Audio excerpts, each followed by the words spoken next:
Alright, so in this video, I'm going to break down why these cold emails ended up in my spam filter. Everybody gets sent cold emails nowadays, and being honest, most of them are horrible. Here's 3 emails that are awful, and here's how I'd go about fixing them to make them good. So I'm not here to bash anybody or make fun of anybody. I'm just here to show you why if you send cold emails like this, you're going to end up in spam. So again, the whole point of this video is to learn what not to do. That way you have a successful campaign and can actually book meetings and not end up in spam. Now you might be like, all right, but who are you to critique these emails? Well, my name is Aaron Ariel, and me and my company Gamic Media send almost 100,000 cold emails every single month. We've written cold emails for many different types of industries and offers ranging from video production, SaaS, insurance, PR, Google Ads, SEO, and much, much more. And there's some of the results that we've gotten for some of our clients. We help deep social brands add over $270,000 in revenue in about 8 months. And you can check out the interview that I did with the CEO on my channel. Just go to my videos and you'll be able to find it. And here's some other screenshots from other clients from using our services.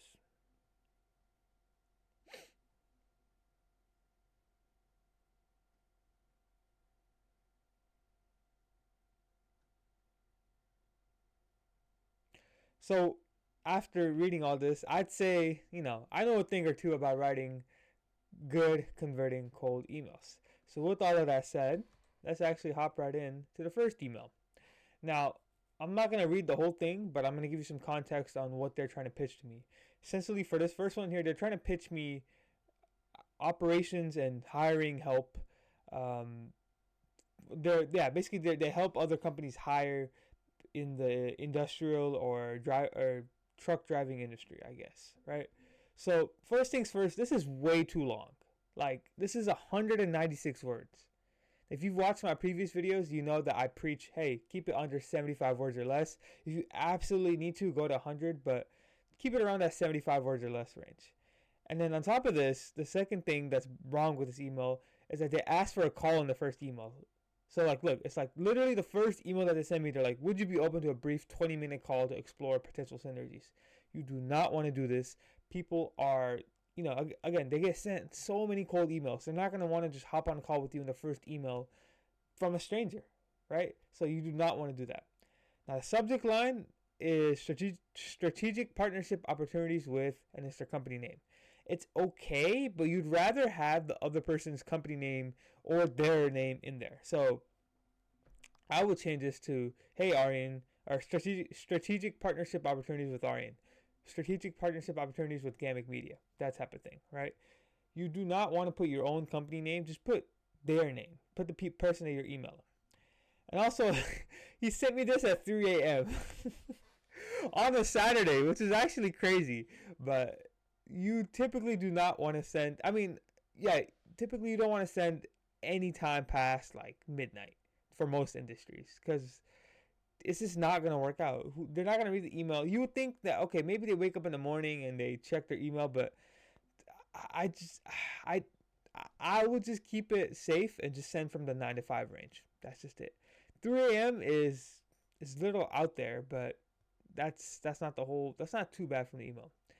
Now, right here, where they say key challenges we help tackle, also, they're saying, oh, we do this, and this. It's kind of dull because these are all kind of features, right? Like, what does this do for me? Okay, cool, driver workforce availability, but like, what does that do for me? Like, does that save me time? Does that save me money? Can I make more money doing it? Like, what's the direct benefit, right? Because these are just features. When you're writing your cold emails, you want to sell the benefits that somebody else gets by working with you. I could go out here and pitch, my AI leverage cold outbound emails, but that's just the feature. What does the AI leverage cold outbound do for my prospect? Do for the marketing agency owner? Do for a SaaS owner? Like, what does that actually do, right? It's just a feature, but you don't want to pitch your features. You want to pitch the benefit that someone gets by working with you in the email. And then finally, there's no case study or past track record of success, right? And at the very least, if you don't have case studies, you should at least have some type of risk reversal. So what I mean here is, if you don't have past case studies, if you don't have, testimonials or past track record of success. When you're doing cold outbound, you should at least have a risk reversal. That way, if I'm working with you and I know that you've never worked with anybody else, I know that, okay, even if this guy doesn't give me results, I'll get my money back, or he'll guarantee me this, or he'll work for free until I get this. That's a lot better than just not having anything at all. So after dogging on this email, here's how I'd go about fixing it. And I'll read you this one. And look how much, compared to this one, I'm not going to read this whole thing, but compared to this one, look how much shorter mine is, right?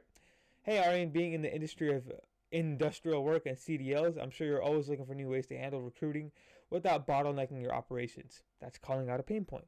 Our tailored recruiting system can help you outsource your recruiting by letting us handle the hiring process, saving you time and a headache. We recently helped XYZ company hire 7 contractors, saving their hiring managers over 30 hours last month. Would you be open to seeing a quick resource on how we did it? Here's why this email is a lot better than the other one. It's 76 words, so again, a lot shorter than 196. It offers value up front before asking for a call. So in the previous email, he asked me for a call in the first email, but I'm saying, hey, do you want to see a quick resource on how we did it first? Third, it talks about direct benefits instead of features that the recipient will get. I don't care about freaking driver or workforce availability or temp to hire or all the other stuff. I just care about what you can do for me by using that type of things. So here I'm like saying, hey, we'll handle the hiring process and we'll save you time and an insane headache, because I'm sure that's a big headache for any COO or CEO or hiring person that, it takes a lot of time to hire people and bring people in or whatever it may be. So it talks about a direct benefit. Subject line has the recipient's name so that they'll actually open it. Again, put the company name that you're reaching out to, or put the person's name that you're reaching out to, and it'll do a lot better than strategic partnership opportunities with blah, blah, blah, blah, right? And also, a quick tip here is make sure your subject line is in lowercase. For some reason, lowercase subject lines will get higher open rates. I don't know why. I don't make the rules. I just enforce and follow it. So make your subject line in lowercase, unless it is their own name or their company name. That, grammatically make it correct. But everything else in the subject line, make it lowercase. So like if I had quick question, it'd be quick question in lowercase. Here is just thoughts, question mark, and then my name. So that sounds a lot better. This email sounds a lot better than this entire thing, right? Now let's go to email number 2. Now this one, they're trying to sell me a website revamp or web design offer, and they're going to do it through cold email. So it says, good afternoon. I'll read this one because it's not too short. Good afternoon. I know it has been a busy week. In a nutshell, I'm reaching out to inquire about potential improvements, upgrades, or a complete revamp of your website. I specialize in creating visually striking websites tailored for small business owners and will be thrilled to showcase my skills. To help us propose a cost-effective solution, kindly share specific requirements. Have a great day, and her name. And here's what's wrong with this email. The subject line literally has her name in the email. Again, have the other person's name or the other person's company name they're reaching out to. Don't have your name, because they're not going to click on it. They're going to be like, who the fuck is this? Like, who is Tasha? I don't fucking know. Like, who is that, right? It only talks about the features, does not talk about what I get from a visually striking website. So here, like, again, going back to the benefits versus features options. The visually striking website is just talking about a feature that you do, right? What does a visually striking website do for me? Does that give me more conversions? Does that book me more calls? Does that build my brand awareness? What does a visually striking website do for me? What benefit do I get from having a visually striking website? And I know it might seem obvious and be like, well, Aryan, like, shouldn't you just like think about it? Like just think about it more. You'll get, by a visually striking website, you'll get more brand awareness. You might book more calls. You might have more customers. I understand what you mean there, but remember, this is cold outreach. The prospect doesn't have time or doesn't care to think that much about, what they get from a visually striking website. They have so many different things going on, and you're a stranger just pitching them. So again, you literally have to spell it out for them, make it simple. And the last thing, based off of this call to action, she's acting like I'm already interested. You should be asking for specific requirements on a call, not an email. Whole purpose of an email is to book a call. So here she's saying, oh, to help us propose a cost-effective solution, kindly share your specific requirements. She's already acting like I'm interested. She's acting like I've already said yes. I have not said yes at all. This is the first email, by the way, that she sent me. So she should not be asking for a cost-effective, like, hey, to like share your specific requirements, right? She should not be asking for that in the email. She should be asking for that in the call.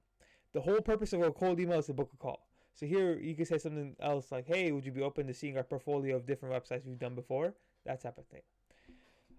Anyways, here's how to go about fixing it, right? So it's saying, hey, Arian, I respect your time, so I'll get right into it. We can help you convert 25% more traffic that ends up on your landing page and turn them into customers using our revamped acquisition funnel. I made a 3-minute Loom video breaking down some bottlenecks I saw on your website and how we'd fix it to convert more traffic. Mind if I share it with you here? Now, first things first, good subject line, has my name, or has the prospect's name that I'm reaching out to. Second thing, it has a quantifiable end result, although it might need a bit more tweaking, but it's still a lot better than a visually striking website. I'm basically pitching that, hey, you know, by me creating you this visually striking website, you get more traffic that will convert into customers. The call to action is a personalized Loom where you get to show them what's wrong with their site and how you go about fixing them. This allows you to showcase your expertise. So here, instead of saying, you know, share your project requirements and we'll have a cost-effective solution, you're basically saying, hey, you know, since, you know, we're experts on a landing page and website, I made a 3-minute video breaking down what we found was wrong with yours and how we'd go about fixing it. That way you end up converting more customers.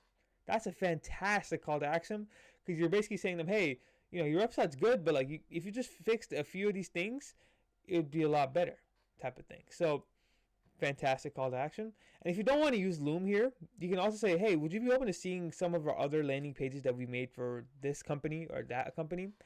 And it's a lot better. Now, if you don't have case studies of like other landing pages you've made, you should at the very least have one on your website. If you're a landing page, if you're somebody whose whole service is a web design offer, you should have created landing pages just for fun as projects, or have created your own landing page for your own website, right? So at the very least, you can literally send them your own website and then be like, look, here's what we did for our website. Would you be open to seeing how we could do something similar for you, right? So this is a lot better, again, than that first email where she's just talking about features and benefits, right? Or features and not benefits. Now the third email, the third email is 369 words. And what they're trying to pitch me here is saying, hey, you know, as a creator, as an online creator, think about how beneficial it would be to be on Wikipedia. We'll help you. Our offer is we'll help you create a few articles on Wikipedia, and it'll help you build brand awareness, trust, blah blah blah blah blah. Right? That's their whole offer. Basically, a Wikipedia page creation offer. Now, first things first, again, this shit is 369 words. This is way too long. Like, this is literally a wall of text. No one's going to want to read this from a stranger unless you've written it very, very well.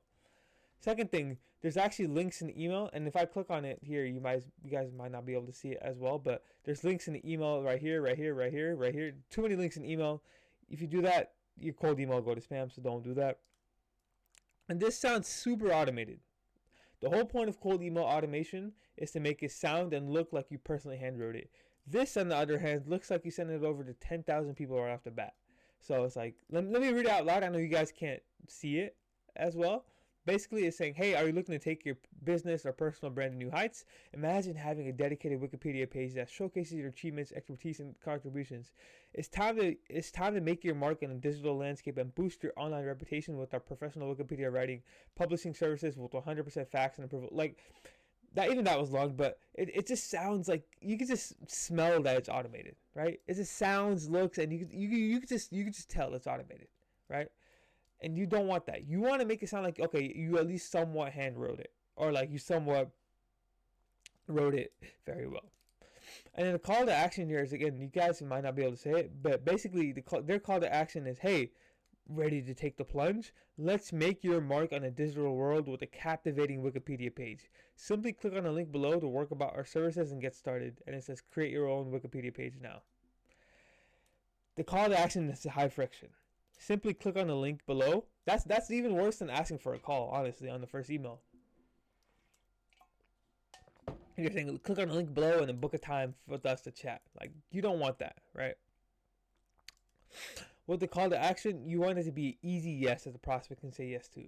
So yeah, this email, again, way too long, links in the email, it sounds automated, and the call to action is super high friction. Here's how I'd go about fixing it though. So, and also, the the the subject line here is boost your brand Wikipedia writing and editing services. So here's how I'd go about fixing it. So it's like, hey, Arian, as an online creator, I'm sure you're always looking for new ways to grow your brand and business. We can get you featured on Wikipedia to help you build trust and boost brand awareness for yourself and your company.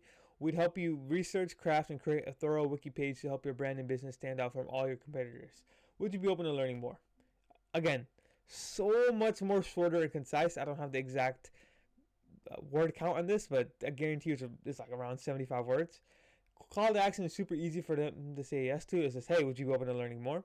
It calls out a desire that the target market has in the first email, which is, hey, that's an online creator. I'm sure you're always looking for new ways to grow your brand and business. There's no links in the email, and the subject line is a lot shorter as well. Rather than stating your own services, it invokes curiosity. So the last subject line, it was boost your brand, Wikipedia writing and editing services. It's just like that subject line is just their services. Like that's pretty much it. But on this one, it invokes curiosity. Like, what do you mean, Arian? Quick question. Like, what's your question? Like, what's the quick question? And you click on it, and it just gets them to open the email. The whole point of a subject line is to simply get them to open up the email. So that's all you need to do. But this email overall is a lot better than the last one. A lot shorter. Call to action is super easy for them to say yes to. Calls out a desire that they have. There's no links in the email, and the subject line is a lot better. So overall, it'll perform a lot better. So, with that said, most cold emails are bad, but they can be fixed by just keeping it short, not using links in the email, and just tailoring the copy to speak about how you can help the prospect rather than just speaking about how good the product is. Again, these are cold prospects you're reaching out to. They don't care about how your AI leveraged outbound or your Wikipedia writing services. What does that do for them? You have to talk about the benefits they get rather than the features that you have of your service or your product or your offer, right? Just by doing these 3 simple things, you'll stand out from most cold emails, which are usually horrible. And from there, you just need to work on your offer and your targeting. So, with all of that said, if you are an agency or any other type of B2B business that's making over $30,000 a month, book a time with me and we'll book your next 3 qualified calls absolutely for free. With all that said, ladies and gentlemen, I hope you found value in this video. Press like, press subscribe, and I'll see you guys next time. Peace out.